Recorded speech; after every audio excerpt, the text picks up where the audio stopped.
Friends, today I will discuss one of the most important topic theater after 1950s. Dear students, आज की video में मैं discuss करने वाली हूँ 1950s के बाद के सब थिएटर्स को कि 1950s के बाद कौन से थिएटर आए, किस टाइप के थिएटर पे वर्क होने लग गया। शुरू करते हैं आज की अपनी वीडियो।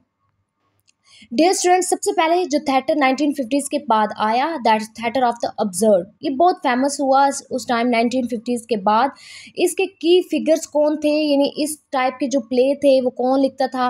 लाइक वो जैसे सैमुअल बेकेट हो गया, यूगेनिया लॉरेंस्को हो गया, जीन हो गया, हार्लोड पिंटर हो गया। ये सब जो है वो की फिगर्स हैं जो कि अब्सर्ड टाइप के जो थे वो थिएटर को डिवेल्प करने लग गए और इन्होंने इस तरह के वर्क्स लिखे, प्ले लिखे।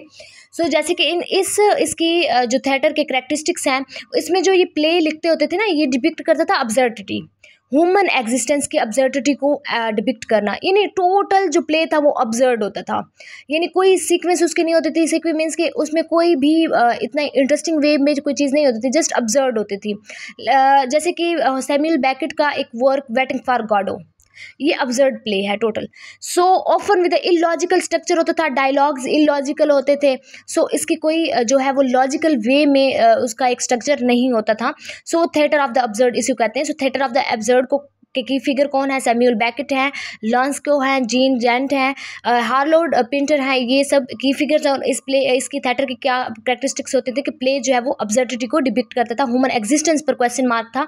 और लाइक एक लाइफ जो है, एक मैन जो लाइफ गुजार रहे हैं, लोग लाइफ गुजार रहे हैं, वो यूजलेस है, अपना टाइम जस्ट वो वेस्ट कर रहे हैं। इलॉजिकल स्ट्रक्चर होता था इन प्लेस का और डायलॉग्स भी इलॉजिकल होते थे, कोई लॉजिकल वे में डायलॉग्स नहीं बोले जाते थे। तो थिएटर ऑफ द अब्सर्ड को बड़ी जो है वो डिवेल्प हुई 1950s के बाद।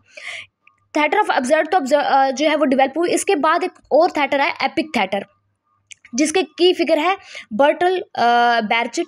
और इसने इसकी थ्योरी पर मैं ऑलरेडी जो है वो वीडियो अपलोड कर चुकी हूँ। सो इस थिएटर के क्या करैक्टरिस्टिक्स हैं?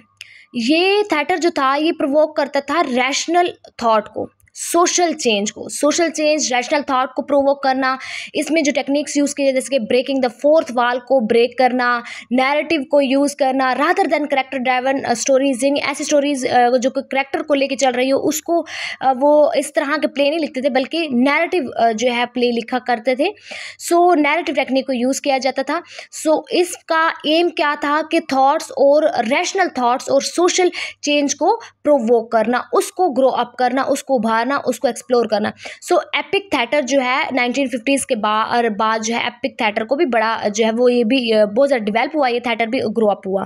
इसके बाद पोस्ट मॉडर्न थिएटर आया। इसकी करैक्टरिस्टिक्स हैं ब्लेंडिंग ऑफ जनरास को ब्लेंड करना, फ्रेगमेंटेशन, सेल्फ रेफरेंशियल नैरेटिव हो गया। और ये चैलेंज करता था ट्रेडिशनल नैरेटिव्स को, बहुत ज़्यादा इसने चैलेंज किया, स्ट्रक्चर को चैलेंज किया जाता था, एम्बिग्यूटी को एम्बैरसिस किया जाता था। सो पोस्ट मॉडर्न थिएटर भी फेमस हुआ 1950s के बाद। यानी इसमें फ्रेगमेंटेशन वर्क जो है वो फ्रेगमेंट टाइप में लिखा जाता था और सेल्फ रेफरेंशियल जो नैरेटिव्स हैं वो उसको बहुत ज़्यादा फ़रोग मिला। और इसके अलावा ये ट्रेडिशनल नैरेटिव स्ट्रक्चर को बहुत ज़्यादा चैलेंज किया गया इस टाइम पीरियड पर, या इस थिएटर में कह लें।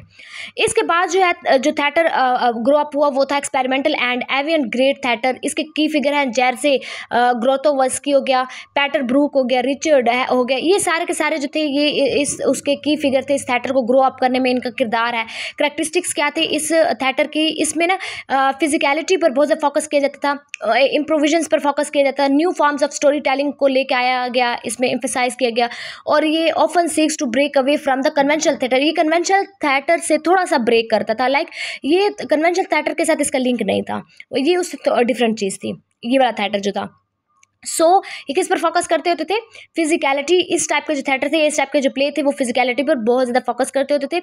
और new form of story telling जो थी इस थिएटर में प्ले की जाती थी। सो इसके बाद जो थिएटर फेमस हुआ वो था म्यूजिकल थिएटर डेवलपमेंट।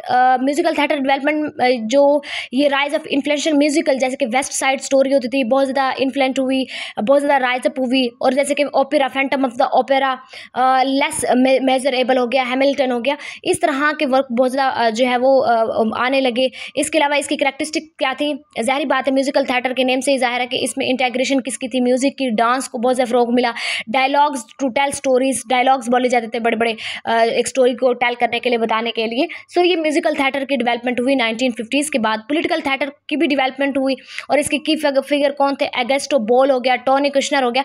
ये पॉलिटिकल थिएटर भी इस टाइम पर बहुत ज़्यादा डेवलप हो रहा था 1950s के बाद।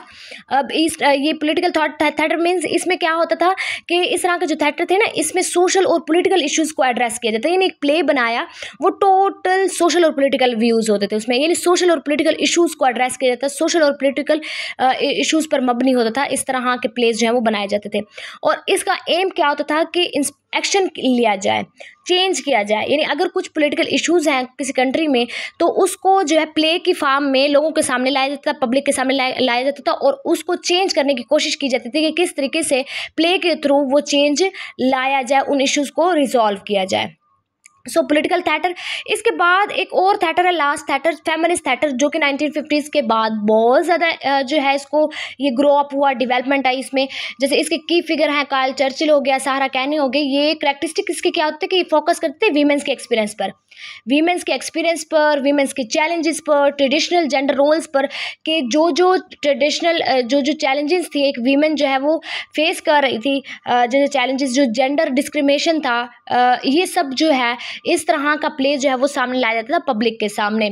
सो ये किस पर फोकस करते थे, वीमेंस के एक्सपीरियंस पर, कि वीमेंस के क्या एक्सपीरियंस, उसने क्या पास्ट में वो कैसे उसको जो है वो राइट्स मिलते थे, फ्यूचर में इसमें प्रेजेंट में क्या कैसे जो है उसको राइट्स मिले। तो इस सब पर इस तरह प्ले जो है वो पब्लिक के सामने लेके आया जाता है। सो इस तरह का जो थिएटर होता है उसको हम क्या कहते हैं, फेमिनिस्ट थिएटर। और इसको भी 1950s के बाद बहुत ज़्यादा ग्रो अप ये हुआ थिएटर, इसको बहुत ज़्यादा फोकस मिला, बहुत ज़्यादा फ़रोग मिला।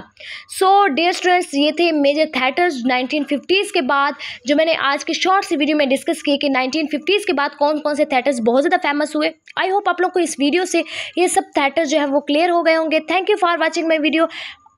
अल्लाह हाफिज़।